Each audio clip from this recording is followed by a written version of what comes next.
Welcome to Tuesday's Tales, Christmas edition. Now, it sounds kind of funny that I'm doing this, but it's actually June when I recorded this. But I thought to myself, while in quarantine, I had a Christmas book because I wanted to read it anyway. So I was like, well, hey, I'll just go ahead and record one of my Christmas ones for our Tuesday's Tales. So, I am talking to you from the past, and not really the future, but the past. It's complicated. Wibbly wobbly, timey wimey stuff. Doctor Who. But, anyways, we're going to get started with this wonderful, super fun book, If You Take a Mouse to the Movies by Laura Numeroff.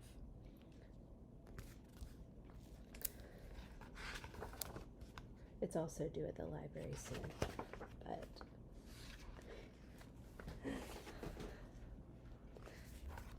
If You Take a Mouse to the Movies. Now, see, I want to know, is he his, pet mouse? Because this is the same little boy, I'm wondering. If you take a mouse to the movies, he'll ask you for some popcorn. When you give him the popcorn, he'll want to string it all together. Then he'll want to hang it on a Christmas tree.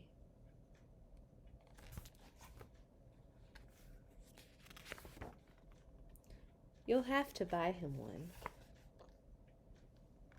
On the way home, he'll see a snowman in your neighbor's yard. He'll want to make one of his own.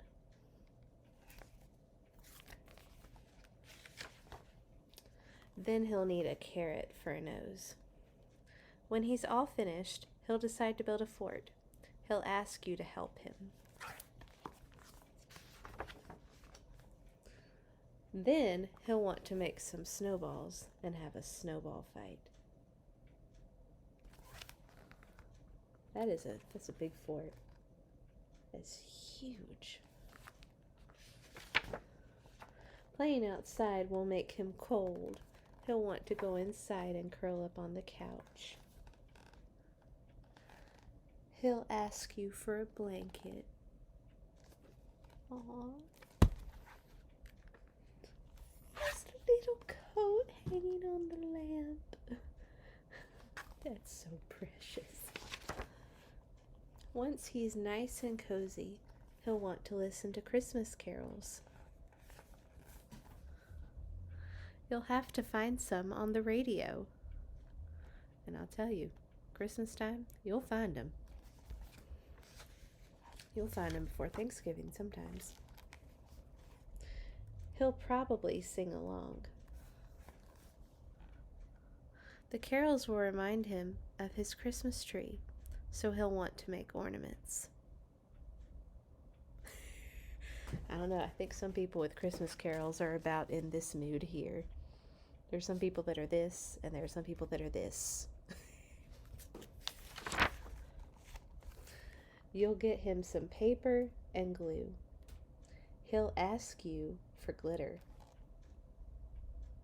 Uh-oh. As a person who works with people who like to use glitter a lot, I'm one of those people too. But, yeah, that's going to be a mess. When the ornaments are done, oh my, those are pretty. He'll hang them all up. Then he'll stand back to look at the tree. So many. He'll notice his popcorn string is missing. Oh, teeny little mouse. So he'll want to make another one. He'll ask you for some popcorn. How can you say no to the face? And chances are, when you give him the popcorn,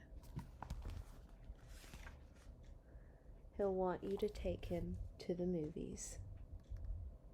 The end. Now, Even though it's June, I love to think about Christmas because I love Christmas. And Christmas traditions are always so fun at my house. Love to decorate the tree when I come home on Thanksgiving after going to Thanksgiving at my grandma's. And I love to watch Charlie Brown Christmas on Christmas Eve and It's a Wonderful Life on Christmas Eve. Those are like the only times of the year I watch them, except maybe a couple times like with other people. But we always watch Charlie Brown Christmas first. Today, our Bible story is from the Jesus Storybook Bible. It's titled, He's Here, from Luke's chapter 1 and 2. That's in the grown-up Bible if you weren't sure.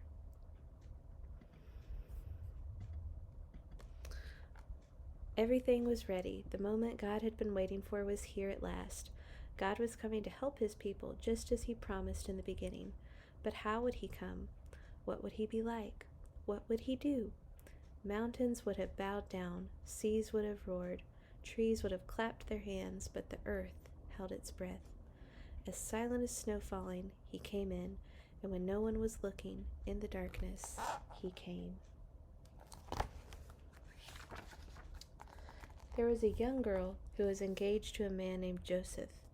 Joseph was the great-great-great-great-great-grandson of King David. One morning, this girl was minding her own business when suddenly a great warrior of light appeared. Right there in her bedroom, he was Gabriel, and he was an angel, a special messenger from heaven. When she saw the tall, shining man standing there, Mary was frightened. Wouldn't you be? You don't need to be scared, Gabriel said. God is very happy with you. Mary looked around to see if perhaps he was talking to someone else. Fair point.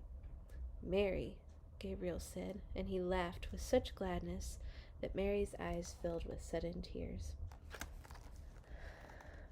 Mary, you are going to have a baby, a little boy, and you will call him Jesus. He is God's own son. He's the one. He's the rescuer, the God who flung planets into space and kept them whirling around and around, the God who made the universe with just a word, the one who could do anything at all was making himself small and coming down as a baby. Wait, God was sending a baby to rescue the world? But it's too wonderful, Mary said, and felt her heart beating hard. How can it be true?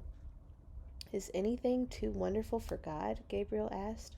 So Mary trusted God more than what her eyes could see. And she believed. I am God's servant, she said. Whatever God says, I will do.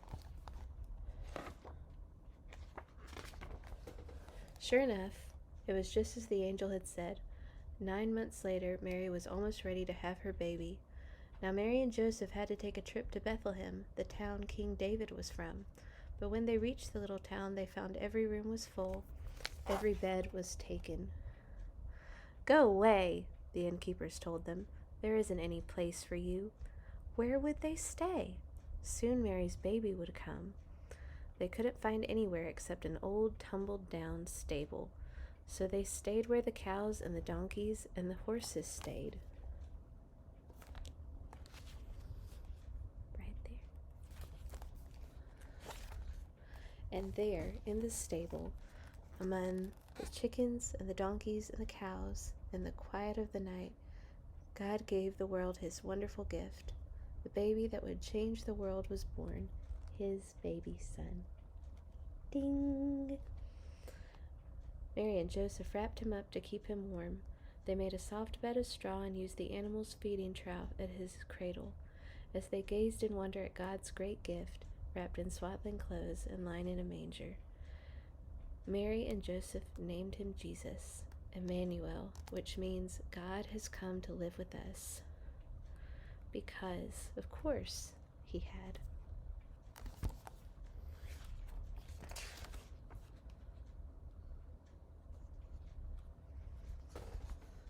That is a great story.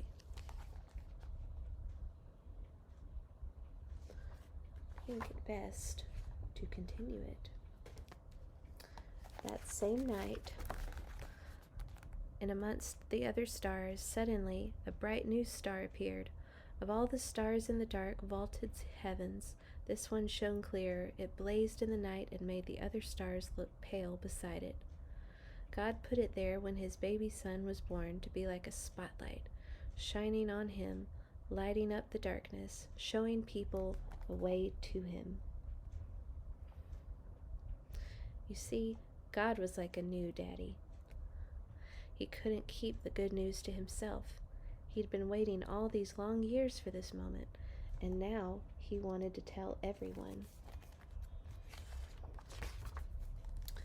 So he pulled out all the stops. He'd sent an angel to tell Mary the good news. He'd put a special star in the sky to show where his boy was, and now he was going to send a big choir of angels to sing his happy song to the world. He's here! He's come! Go and see him, my little boy. Now where would you send your splendid choir?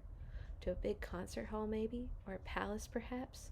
God sent his to a little hillside outside a little town in the middle of the night. He sent all those angels to sing for a raggedy old bunch of shepherds watching their sheep outside Bethlehem. In those days, remember, people used to laugh at shepherds and say that they were smelly, and call them other rude names, which I can't possibly mention here. You see, people thought shepherds were nobodies, just scruffy old riffraffs. But God must have thought shepherds were very important indeed, because they're the ones he chose to tell the good news to first. That night, some shepherds were out in the open, in the fields, warming themselves by a campfire, when suddenly the sheep darted. They were frightened by something. The olive trees rustled.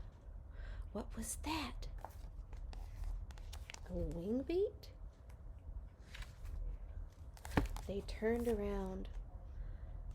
Standing in front of them was a huge warrior of light, blazing in the darkness. "Don't be afraid of me," the bright, shining man said. "I haven't come to hurt you. I've come to bring you happy news for everyone, everywhere. Today, in David's town, in Bethlehem, God's son has been born. You can go and see him. He is sleeping in a manger." Behind the angel, they saw a strange, glowing cloud, except it wasn't a cloud. It was angels, troops and troops of angels, armed with light, and they were singing a beautiful song. "Glory to God! To God be fame and honor and all our hoorays!" Then as quickly as they appeared, the angels left. The shepherds stamped out their fire, left their sheep, raced down the grassy hill, through the gates of Bethlehem, down the narrow cobble streets, through a courtyard, down some steps, and some other steps, past an inn, round a corner, through a hedge, until at last they reached a tumbled-down stable. They caught their breath, then quietly tiptoed inside. They knelt on the dirt floor. They had heard about this promised child, and now he was here. Heaven's son, the maker of the stars, a baby sleeping in his mother's arms. This baby would be like that bright star shining in the sky that night, a light to light up the whole world, chasing away darkness, helping people to see, and the darker the night got, the brighter the star would shine.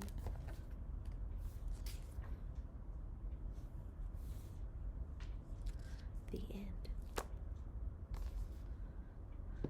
So yes, even though technically when I recorded this, it's not Christmas right now, but the Christmas story is one that can be shared anytime, in June, in December, in February, in April, May, June, and all those other times, because it was made for everybody, everywhere, forever. And I hope all of you have a very Merry Christmas. And I hope to see y'all real soon. Goodbye.